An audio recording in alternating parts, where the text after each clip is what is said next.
YouTube ప్రేక్షకులకు అందరికీ నమస్కారాలు. మీరు బాగున్నారా? నేను కూడా చాలా బాగున్నానండి. ఈరోజు మీకు పుండుకూర పప్పు, అంటే మేము గోంగూర అంటాము, ఇక్కడ పుండుకూర అంటారు. ఈ పుండుకూర పప్పును మీకు చూపించాలనుకున్నాను.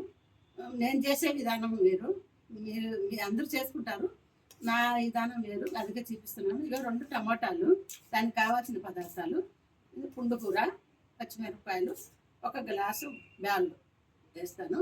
బేళ్ళగా ఎంపుకుంటే పుండుకూర పప్పు చాలా టేస్టీగా ఉంటుంది.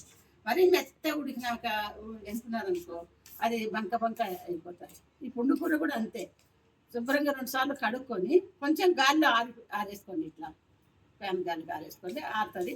ఇట్లా ఉంటుంది. ఇది బంక రాదు, బాగుంటుంది. అందుకోసం చూపిస్తున్నాను. ఇది చిన్న చిన్న చిట్కాలే అంతే. పుండుకూర కొంతమంది కడిగి ఎమ్మడే పెట్టేసుకుంటారు. అట్లా పెట్టిన ఏమంటే జోమ్ మాదిరి వస్తుంది పప్పు కానీ చట్నీ కానీ.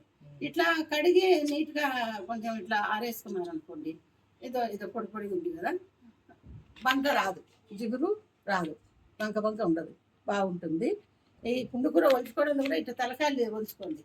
ఈ తలకాయలలో పుల్లగా ఉండేది చూడండి. ఈ తలలు ఇట్లా తలకాయలు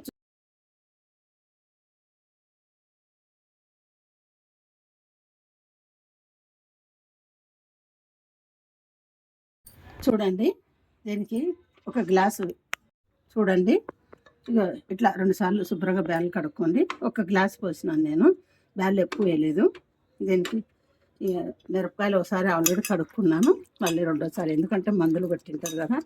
2 సార్లు బాగా శుభ్రంగా కడుక్కోండి.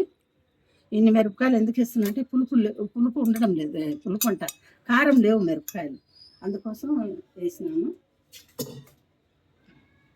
ఇది 3 కట్టల పుండుకూర అయితే ఒలిస్తే ఇంత అయింది, కడిగి ఇంత ఆరబెట్టుకుంటే ఇంత అయింది చూడండి. బ్యాళ్ళు 1 గ్లాస్ ఎందుకు వేసినా అంటే 7 గింజ లెక్క బ్యాళ్ళుగా ఉండాలి పుండుకూర పప్పు. మరీ మెత్తగా ఉండకూడదు, మరీ బ్యాళ్ళగా ఉండకూడదు, నడిపలుకు మీద చేసుకోండి. ఉల్లిగడ్డ, ఈ 2 టమాటాలు తీర్చాను కదా, వేసాను.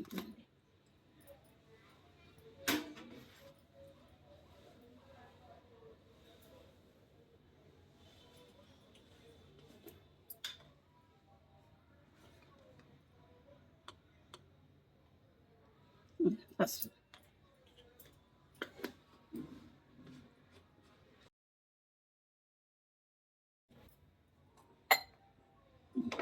ఇంత ఇదండి పదార్థాలు.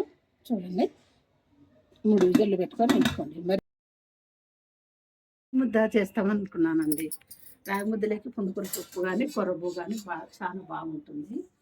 ఎందుకంటే కొంచెం నడుములో నొప్పి చాలా వస్తుందండి, అందుకే చూపించలేకపోయినా నేను మళ్ళీ నెక్స్ట్ చూపిస్తాను. పుండుకూర పప్పులోకి కొరన్నం కానీ రాగి ముద్ద కానీ చేసుకోండి, బాగా టేస్టీగా ఉంటుంది, తినాలనిపిస్తుంది. ఎందుకంటే కొంచెం తిన్నా మళ్ళీ పెరుగు వేసుకుంటాం కాబట్టి కడుపు నిండుతుంది. ఇప్పుడు ఊరికే అన్నం వాళ్ళు వండుకున్నారు, మీకు పుండుకూర పప్పు ఎట్లా చూపించాలని చూపిస్తున్నాను. ఓకే, నేను ఇది ఎంపీ తర్వాత పెట్టుకునేది, అట్లా తర్వాత పెట్టి చూపించమంటే కూడా చూపిస్తాను, ఎందుకంటే మళ్ళీ అడుగుతారు కదా, అందుకు. ఓకే, నాకు లైక్ చేయండి, నాకు సబ్స్క్రైబ్ చేయండి. ఇప్పుడు కొంచెం నేర్చుకుంటున్నారు, సబ్స్క్రైబ్ చేయండి అమ్మా. మీకు పిల్లలకు, చిన్న పిల్లలకు, మీకు వెల్త్కి అన్నీ చూపిస్తాను. కొంచెం నాకు ఈ నడుము చాలా పట్టేసింది, కొంచెం నయం అయితే అన్నీ చూపిస్తాను. ఇట్లా ఎల్లిపాయలు కొంచెం ఎక్కువ వేసిన, తర్వాత వేసుకోండి. మీకు ఇది చూపించలేదు, ఇప్పుడు ఎందుకు చూపిస్తున్నా అంటే ఈ పుండుకూర పప్పు ఉత్తే బాగుండదు కదా కాంబినేషన్ అని. ఇక ఉల్లిగడ్డ బజ్జీలు ఓపిక చేసుకొని వచ్చి చేసినానండి, పిల్లలు బాగా తింటారని. ఇక ఉల్లిగడ్డ బజ్జీలు చేసినాను. ఆ పుండుకూర పప్పులోకి ఉల్లిగడ్డ బజ్జీ, మిరియాల రసం. ఈ మిరియాల రసం మీకు చూపించలేదు, మనం చూపించినానని ఈ 3 కాంబినేషన్ అండి ఇవి. ఎందుకంటే పిల్లలు కొంచెం కడుపు నిండా తింటే నాకు కూడా సంతోషం కదా, అందుకని ఇవి ఉల్లిగడ్డ బజ్జీలు చేసినానండి. చూడండి. ఓకే.